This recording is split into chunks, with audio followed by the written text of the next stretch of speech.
Hello, friends. Robert Bevan here, author of the Caverns and Creatures series of comedy, fantasy novels, and short stories. With me is Sam West, and today we're breaking down our picks for the best five and top one. No, sorry, I screwed that all up. Our picks for the top five and one worst level five Druid spells. Yep. This Okay, list is weird. weird. I guess that's the word. I look. What would you call it? Um, I don't know. Weird wasn't the thing. I noticed there was a lot more utility than like stuff you'd use in a fight. Hmm. That's I mean there was stuff the stuff I picked was a lot more utility based than I mean there are a bunch of fighting options. But yeah, all right, here's how I'll describe it.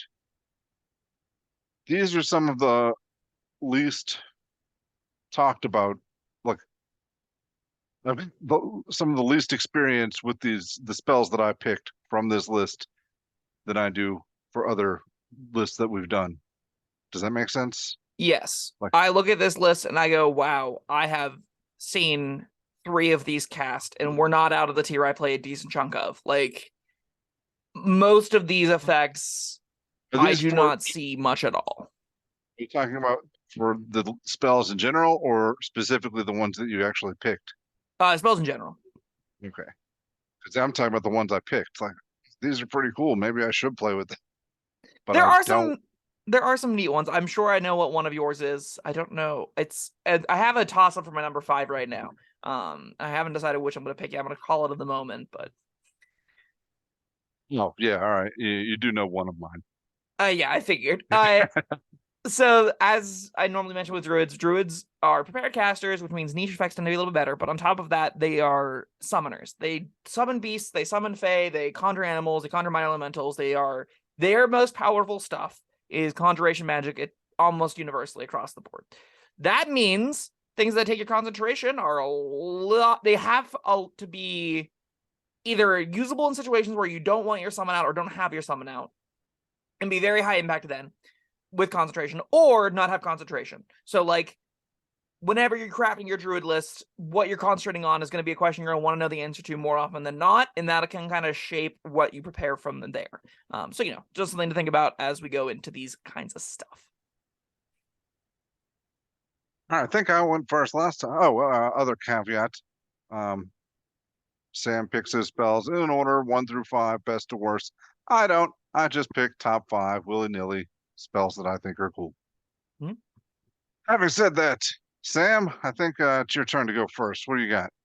I was really bummed out that this made my number 1 because it is worse than a wizard 3rd level spell.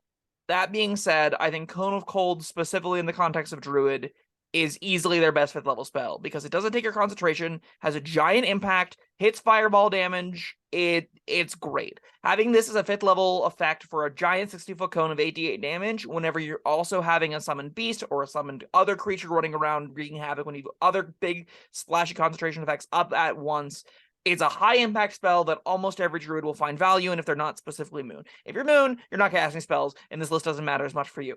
But like for every other druid out there, you really desperately want things to spend your actions on, and this is a very high power, high impact in combat kind of effect to fire out. I really think Cone of Cold is probably the most universally applicable 5th level spell the druids could get. Didn't make my list. That's Wild. yeah, that is kind of wild now that you go over why it should have. I just thought, man, I've got so much summoned crap that, damage is taken care of. But yeah, I didn't think about that takes concentration. This doesn't. I could be stacking this damage on top of that You damage. sure Hmm. can be. Yeah, and I suppose I should be. It's pretty good. I think it is easily the most like I've played a druid for like 8 levels. We started at 6, so I ended up getting to 14 with it. Cone of Cold was easily my most cast spell. As far as like in the mid tiers where my 5th level slots were going, oh, they were Cone of Colds. Yeah, easy. Yeah, that should have made my list, but it did not. That's fine. What else you Um, pick instead? like I said, these are not in order. I'm gonna get this one out of the way just so we can. Yes, Wall of Stone made my list. I'm sure it was. Oh, talk about it. Why is Wall of Stone here? Permanent. It's permanent stone walls. Hmm. You can build houses, you can build roads, you could sink ships, you know, just conjure up a big ass wall of stone on a boat. If that doesn't do the trick, get them with another one. They can't lift that off. What are they gonna do? It's a Wall of Stone. Yeah. Um, yeah. Uh, The permanence is conditional, right? Like you have to, if you maintain your concentration for the whole duration is when it becomes permanent. So if they drop yeah. your concentration before then, they can make the wall go away. But if you're like a little sneaky halfling, it gets aboard a ship that's like, doing some horrible logging or whatever, and you're playing the eco-terrorist, you can be like, great, wall is down, everyone. I'm gonna make the greatest, most non-violent protest you've ever seen by just concentrating on this wall for 10 minutes and no one's going anywhere. That's pretty awesome. I love that for it. Is it top 5? Probably not, but I can respect why it's on your list. I mean, I'm a druid. I'm in the woods. I need some paved roads. Obviously, yes, the things druids are most known for is creating society. Cities are the Oh, number one place druids want to be. It's fine. oh. Wallstone All right. is fine. Yeah, I got nothing else to say about it. Just I get excited about Wall of Yeah. Stone. We've covered it a bunch. Go watch the Wall of Stone video. Go watch any other list we've done where Wall of Stone is an option. I've chosen it. I've talked about it. Yeah. I It's like Wall of a Stone. fun little spell. My next one is one I don't think we've talked about a lot. It's one I think might want to start talking about more. It's Summon Draconic Spirit is my number 2. This is a big old dragon that you get for an hour that comes with every round it can make a breath weapon or 2 attacks, or your level cast divided by 2 attacks. So if you cast as a 6th level spell, you get 3 attacks with it. They hit for like, a d6 plus 4 plus spell level piercing damage per hit. So this hits like a truck. Additionally, it gets a specific resistance that you pick when you summon it. And it's from a laundry list of excellent resistances that you can pick whenever you need it, which is pretty baller.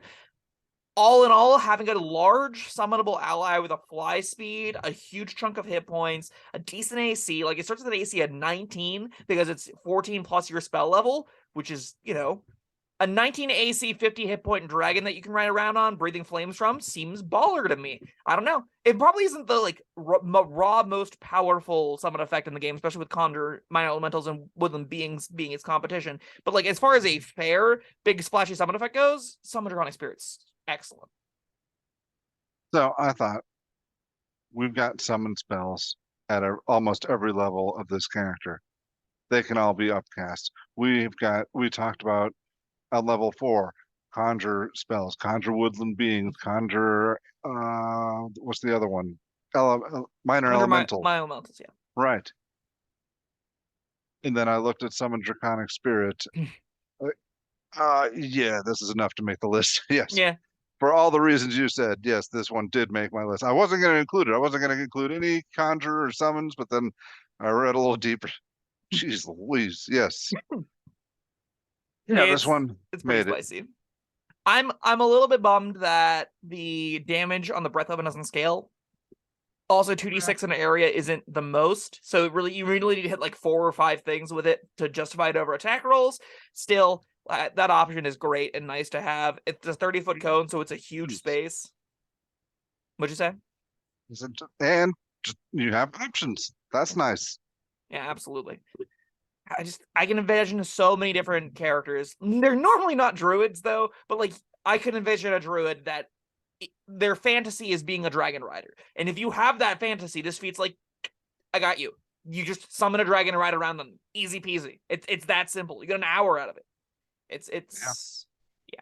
There's a reason why like conjuration magic is druid's bread and butter, and this is one of those reasons. Now, granted, sorcerers and wizards also can do this, but they haven't also had all the summon stuff at the lower tiers. So if you're running around with a druid and a wizard, and you all decide, hey, want to just start a dragon posse, and you all just mount up on dragons and fly around and rain terror from the skies, yeah, go for it. That could be fun. Hell's Angels. Yeah. Cool. We'll get matching tattoos. It'll be great. That was your pick, yes? Mm-hmm. My number 3. Or my number 2, I'm sorry. Right. My next one, all right, here's where we get into things that I don't normally talk about a lot. Maelstrom. Maelstrom did not make my list, namely because it takes concentration. Maelstrom is okay. It's fine. Why do you like Maelstrom? I think it's cool. It's this has the like super difficult terrain thing going. No, I'm thinking of a different one. This is just regular difficult terrain, but with a suction. Mhm. So it pulls things toward the center. It does damage, right? 66 each Yeah. round. 66 damage. So yeah, difficult terrain. It pulls things toward the center, making it even harder to get out of the difficult terrain, and it's doing damage. You can do other things. Hopefully, you are doing other things. You're using some shove mechanics to keep people in that space, Sure. and good times. It definitely helps that the damage triggers at the start of its creature's turns. It doesn't trigger notably whenever the creature enters it on the first time on its turn, though. So, like, if something wades in and out of the Maelstrom, they won't have any negative effects. They won't be pulled. They won't take the 66 damage, which is a bit of a bummer. I think that text would have went a long way to make the spell a lot better because it kind of like traps things and works better with the pushing and pulling stuff. That being said, it's not that much of a deal breaker that it's not unusable. I think taking your concentration is the much larger deal breaker because we just talked about Summon Draconic Spirit and we've talked at length about a lot of the summon stuff. That being said, if you don't like the summon stuff, and I highly respect that, they are kind of a headache. Doing stuff with Maelstrom can be a real big blast too. This definitely goes alongside the Spike Growth Druids. It goes alongside a lot of the Wall of Fire, area control setup kind of Druid play patterns where you want to be messing around with Thorn Whips and stuff. Maelstrom seems like a great upper tier option to consider. 66 damage isn't the most in the world, but it's a solid amount for round after round damage. If you ever get 2 ticks of damage off it on one creature, you're pretty happy with that. So Yeah. Yeah, that's it for me. Or for what I've got to say about Maelstrom. It just seemed cool, like a conveyor belt kind of thing. My next pick is contentious, but I think it is the best of these effects. It is Reincarnate. I think as far as resurrection magic goes, Reincarnate hits the perfect sweet spot to me where it doesn't have horrible negative consequences in that you get an unfun, unmiserable character to play that doesn't work. But instead, the penalty for dying doesn't really exist if you get a long amount of rests. It doesn't really exist if you're like brought it back up immediately. I like to have a character that, has some scars. What better scar than to come back as a hill dwarf, right? Like, what better scars than to come back after being a Goliath or something, and then you're all of a sudden a little Lightfoot halfling. I think it's a very fun, interesting dynamic to keep a character going. It's a great way to develop a character post-death in a fun, meaningful way. It's also a great Druid-specific way to bring people back to life where, like, they don't get raised dead and stuff, this is their way that they do it. I find all that really lovely. I know a lot of people don't. I know many people that would rather reroll a new character than have an existing character come back as a different race. Still, I think this spell absolutely nails the fantasy in a meaningful way. I think you're right in that it is a particularly neat druid way to bring somebody back. That's the whole reincarnation thing feels very druidic. However, it's so bizarre. I wouldn't rather re-roll a new character, but I would much, much, much prefer to take the like I 4 don't get to play days the game for 4 sessions. 4 days worth of penalties from what is it, Raised Dead, than I would to be the same person, but not the character that I lovingly and carefully built over time. See, I definitely view the switch up as more as an opportunity, right? Like, now I'm presented with a new set of problems of how do I make this build work all of a sudden whenever my ability scores change a little bit. How do I make this build work all of a sudden whenever my racial traits are a little bit different? I find that to be really appealing. I also talking about the randomness I'm a big fan of, right? Not knowing what's going to happen, not having a DM even pick, just being like, maybe you're a tiefling, maybe you're a human. It could be anything. It could present challenges. It could present like impossibilities to use the things that you built this around. And I definitely don't think it will come with many impossibilities. The only thing that I think would be particularly devastating is losing a variant human feat. If you lose a variant human feat, that is devastating. That is like, my character no longer functions, kind of devastating. If you're going from any non-variant human race to any other, your build likely isn't changing that much. Like, right, what does like a gnomish ranger have in different from an elvish ranger? A dex mod, maybe? Most of the time, it's just going to be some neat little ways that my stealth is slightly better, or I have a little extra cantrip here or there that I use, or, you know, you get these small differences between the races where they're all relatively close in balance. I find it's not that much of a problem. Whenever the racial balance is way out of whack, as it is with variant human, that's where it actually starts to be a bit of more of an issue.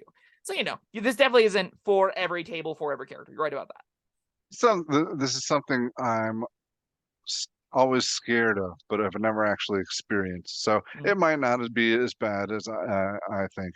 I've seen 2 characters be reincarnated, and both those characters, I wasn't either of them. They were other players at the tables. One of which I was DMing, one of which I was playing in. And both times those characters went on for 5, 6, 7 more sessions, had an absolute blast. Cool. All right, that's my number 3. What else you got? What do I got? Okay, here's the other one I don't talk too much about. I got Transmute Rock. You're gonna have to explain to me why. That was where the super difficult terrain came in. Like this one is like, you know, you transmute rock to mud. You create this big pit full of mud, then it costs them 4 feet for every foot of movement they go in. I always like those because you can put them on top of other things that do normal difficult terrain or slowing effects, and you get to stack things. Also, it can be permanent. It's Is until that the dispelled. reason this landed for you? Is because it can be permanent? Yes, You're like, what yes. if spike growth was 2 levels higher at a lower radius, but it's permanent? That's what makes it? I mean, you can clear the mud out, and then you've carved a little space into a mountain. You've started building your mountain fortress. Huh? For a very different game, I agree. That's a very useful building tool to have in the toolbox. For a game where, you know, you select a little construction icon and you go get your wizards out and they start transmuting mud to make the area open for you to build in, absolutely, I agree. It's a very useful tool. In an adventuring party, this was on the list. This was my short list to be talked about as my worst. I really think this spell is awful. I mean, all right, yeah, the permanence. No, you notice I mentioned that second. I did say it. You know, it slows things down in a different mechanic way than other things that slow things down, which I'm always a fan of. Sure. Also, you got different uses for it. If you cast it in a ceiling of a tunnel, you cause a mud cave in, does damage, yada yada. In those few instances where your people are trudging through mud or quicksand, you can lock them in place. Sure. I don't think that's probably not going to come up too much. I don't think I can tell you of a single campaign where I've trudged through mud or quicksand. Well, all right. What if you use this spell twice? You change it to change the rock to mud. They all sink. Boom. Next turn, you change it back to rock. So for 2 actions, and their 2 feet are level stuck in there. slots, you can force creatures to make a dex save or be restrained. Plant growth is a 3rd level spell that hits a bigger area and does the super difficult terrain thing that this does, and I would argue about as consistent a manner. I think the rocks falling is kind of cute. The 48 bludgeoning damage option is like, but are you ever happy spending a 5th level spell slot for 48 damage in an area? No. We were talking about Cone of Cold earlier. Yeah, that is 8d8 damage. This can be permanent. That's that gave it points with me. That's fair. Maybe it shouldn't have made my. Probably never use this. Okay, but I like that it exists. What it does have going for it, like you said, it's permanent instantaneous, which means it doesn't take your concentration, which means if you wanted like area control tools that don't take your concentration, plant growth, I believe, takes your concentration. Nope, never mind. Plant growth is also instantaneous. Yeah, I got nothing. Yeah, plant growth is miles better than this because even the area this does isn't much. 40-foot cube is substantially smaller than the 150-foot range on plant. Sorry, 100-foot radius sphere of plant growth. Yeah. It's okay. I was tempted and mesmerized by the permanence. That's reasonable. I know who you are, Bob. We've talked about Wall of Stone in this video. Yeah, we did. That's all I really had to say about it. It has some fun potential. I really struggled with my last 2.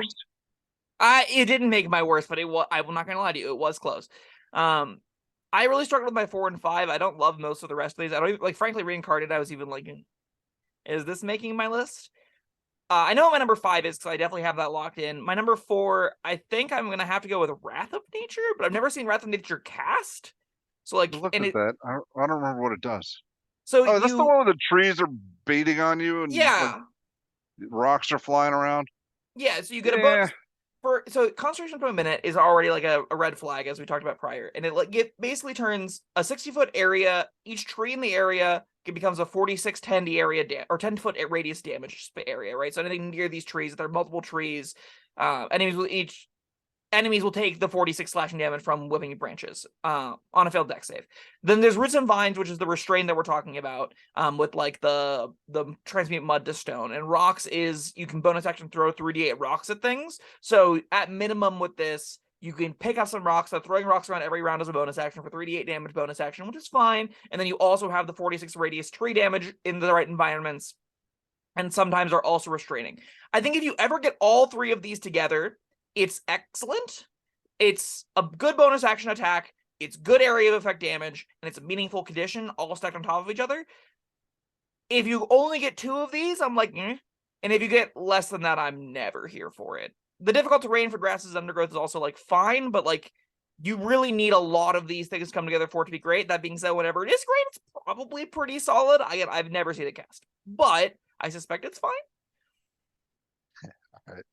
The reason it didn't make my list, and this is going to sound bad, I didn't think it was going to be applicable enough. I didn't think you were going to be able to be in this environment enough. Now, and I think you probably agree with it, but in my mind, you'd be in this environment a lot more than any environment you'd be able to use transmute rock in. You know, I don't know necessarily if that's true. I think I would genuinely say I think the Transmute Rock probably has more areas where it's live because there's more stone brick walkways. There's more like rock is used in infrastructure a lot of the time, and in exotic places, I think like Plane of Fire kind of stuff, you could use it. Wrath of Nature, very specifically, I agree with you. Actually, is you are limited to lower tier kind of environments. It doesn't work at all in dungeons. It doesn't work at all in a majority of upper tier. Like if you're in a Jin's palace or if you're going, to fight in the Orc Fortress, this has no text. Well, I think mud to stone, stone becoming mud can happen at least pretty regularly. I just kind of am of the opinion like you prepare this when you know you're going into the big spooky forest to fight the bog witch, right? Like that's where I think it lands. And we're still not quite the upper tiers, we're the upper end of the mid tiers, so we're gonna start running out of these environments. That doesn't mean they won't ever happen though. I don't all know. right, yeah, I looked at it. Probably should have made my list over transmute rock. Um, I, but alas, it did not. yeah. Go ahead. What were you saying? I don't know. I keep reading and I'm like, all of these words could be great if they were all here together. I just am not sure if they're ever all going to be together in a meaningful spot. Maybe this shouldn't be on my list. Maybe this is like the potential isn't actually there. But like, I'm enticed. I'm intrigued. This sounds like it could be good. I guess we both I'm kind of unsure. started running out of spells because I wasn't gung ho for transmute rock. I did look through a lot of these spells and just nothing else got me as excited. Yeah. Um, Again, I stand by. It's a weird list. yeah. All right, my last one that made mine. Boring choice. Mass cure wounds. Thought, all right, druids don't get mass healing word, so if this is their mass healing option, Yeah, you're probably and right. I saw it and I was like, oh, I don't have to consider that one because mass healing word obviously is better than it. But you're right. It has dawned on me with you saying it. Druids don't get mass healing word, so this probably does deserve to take a spot on my list over my number 4. It's not gonna make it over my number 5. I love my number 5 too much. But like, you're probably right. This is probably how you druids get multiple player cure creatures at once. wait, is your number 5? All right, go ahead. Oh, Anyway, mass cure wounds. We know what it does. It mhm, cures multiple people of their wounds, and yeah, it's a 60 feet range and mm. like a 30-foot sphere or something or Yeah. whatever. You pick 6 creatures within a 30-foot radius sphere, and Yeah, they get 3 plus mod healing. It's fine. It's definitely worse than mass healing word, but if it's all you got, I would definitely see this get cast. So like, yeah. If you want a mass healing option, this is a cheap non-concentration mass healing option you got access to. You probably want that prepared, especially over like Wrath of Nature, which is very niche. So I agree. I think this probably deserves a top 5 slot. Didn't quite make mine though. Probably should have. Is your number 5 Awaken? It is. It is Awaken. When you said it's better than my number 4, but I would choose this over my number 4, but not over my number 5. That sounded like a weird thing, and I thought, oh, it must be Awaken. Yeah, it's Awaken. Awaken Okay. is the best spell in the game. So you turn a creature sentient over 8 hours. So like you pick like a little. When I say you turn a creature, you turn something sentient over like 8 hours. So you pick like a shrub or a goldfish or I don't know, a parrot, and now it's a creature with an int of 10 that can speak a language and like you rock around with your buddy for 30 days. It's charmed by you, and then hopefully it stays with you, and it's like your pal, and you get a new party member. It's weird. It leads to so many really funny, memorable, wonderful moments, and it's definitely not that like practical, but come on, who does? It's so fun. It's so whimsical. It's a little overcosted. It costs $1,000 to get a little NPC friend that's probably useless, but like I think that's great. You're creating life. You're creating a soul. It costs what it costs, Sam. Sure. Well, in that case, 1,000 gold seems like a very small price to pay for creating a soul. I don't know. I love it. Awakened beasts or plants are very fun. I think if a party comes together around an entity, like let's say everyone loves their pet ferret, the whole squad will die for this pet ferret. Being able to awaken the pet ferret is a great place to like shoot to get to in the mid tier. It's a big like party goal. Is we're gonna find an agate and awaken this ferret. I deeply, deeply love that. All right, so how does that work? You awaken your familiar. So familiars aren't beasts or plants. They're a different creature type. They're just look like beasts or plants. They're I think fae, celestials, or fiends. Yeah. So you can't awaken a familiar. All right. So what were you talking about with the ferret? You have a pet ferret, and the party loves the pet ferret, and then you awaken the pet ferret. Yeah. You got a pet bunny. You awaken the pet bunny. What's not to love? Well, I'll tell you what's not to love. After 30 days, it gets to make a choice. It does. You better be nice to it. Yeah. If it ever abandons you, you're gonna have to deal with the consequences of having brought intelligent life into this world and has since forsaken you and gone off on its own. And picture the fan art of the bunny that becomes awakened, that's journeying with the adventuring party, and it's like a little baby Groot, but it's standing on someone's shoulder as a little bunny with a little sword. It's pointing off. It's got a little hat. God, I love it. It's so whimsical, Bob. It's so whimsical. Whimsical it is, yes. That's why it's number 5. Do you ever actually need to prepare it? No, but it is really, really fun. Yeah, there's potential there. We have talked about this. We did a full Awaken video. Go watch it. Yeah, good times or existentially frightening times. Yeah. World-shaping, plot-breaking levels of if we all go into stasis for 1,000 years after we animate 2 ferrets, we bring 2 ferrets to sentience, what happens? Is there a whole society of awakened animals now? Who knows? Maybe the world's been overtaken by awakened shrubbery. We'll find out in 1,000 years, and you can have really fun worlds built on those concepts. We just found out in the new Guardians of the Galaxy movie. That's a good movie. Dark movie, but good movie. All right. Speaking of dark, is your list finished? Yeah, my list is done. My list is done as well. You want to review yours? Sure, it is number 1, Cone of Cold. Number 2, Summon Draconic Spirit. Number 3, Reincarnate. Number 4, Wrath of Nature. That should be Mask Your Wounds. And number 5 is Awaken. We only had one matching this time. This is kind of a poor showing of 5th level spells, in my opinion. All right, for me, number 1 was Wall of Stone. 2, Summon Draconic Spirit. 3, Maelstrom. 4, Transmute Rock. And 5, Mask Your Wounds. Sam, what's your pick for the worst spell on this list? Contagion. Which? Oh, Contagion? Contagion is terrible. I don't remember what it does. Exactly. Takes an action cast, range touch, as a duration of 7 days. Your touch inflicts disease. Make a melee spell attack against a creature on hit. It's poisoned. And then, at each of its turns, it makes a con save. And if it succeeds on 3 of them, there's no longer poison. The spell ends. And then if it fails 3 of them instead, it's no longer poison. And then you pick one of like 7 entirely inconsequential diseases that don't matter. And they don't matter because there's no shot this is ever coming to fruition in a meaningful fashion.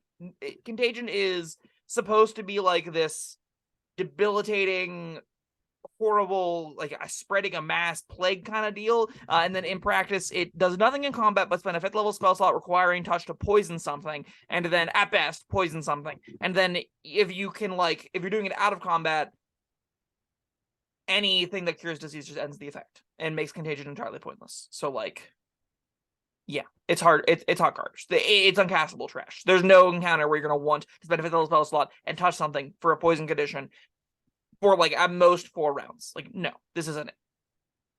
I mean, poison condition isn't nothing. It's close, but not for a 5th level spell.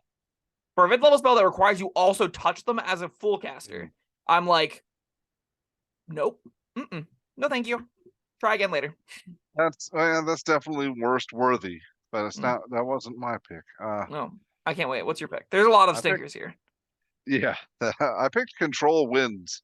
Did that make your radar? I looked over and I was like, God, I haven't read that in forever. It's probably not worse than Contagion. I don't know. It doesn't really seem to do anything that I'd ever care about. It does take concentration. I mean, That's already a bummer. Concentration up to an hour though. So if you care, I mean, you can blow wind up or down or to the side or whatever. It lets people have a 10-foot higher drum though. Yeah.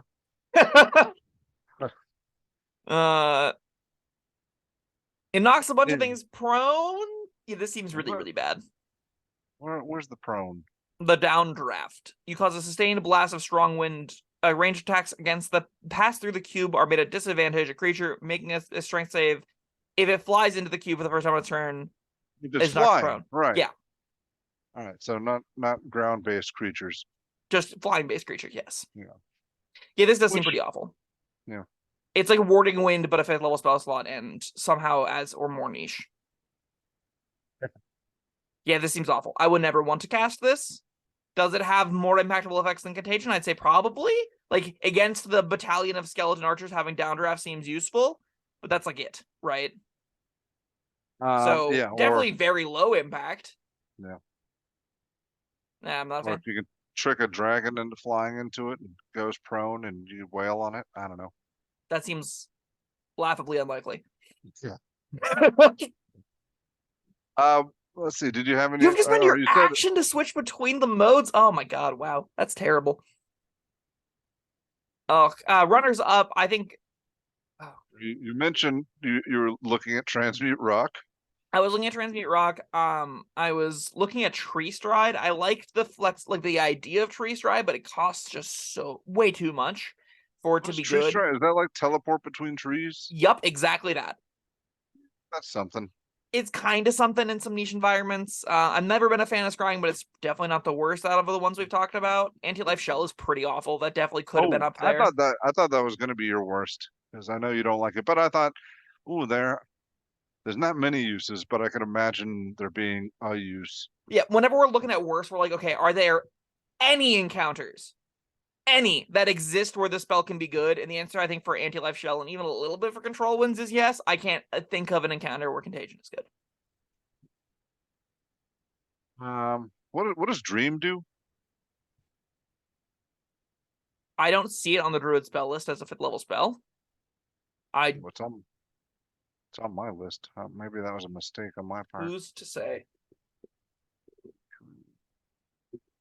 It could just be the wiki is wrong. The wiki is often wrong. Apparently, it's Circle the Land, Grassland, get Dream. So it's not a native Druid spell, apparently, according to D&D Beyond. Oh, I have it there. That's a great question. I'd guess because it's a subclass spell. All right, well then we don't need to talk about that. No bueno. What else did Commune with Nature isn't great, but it's better than the rest of these, probably. Gaius, yeah, I don't love Gaius.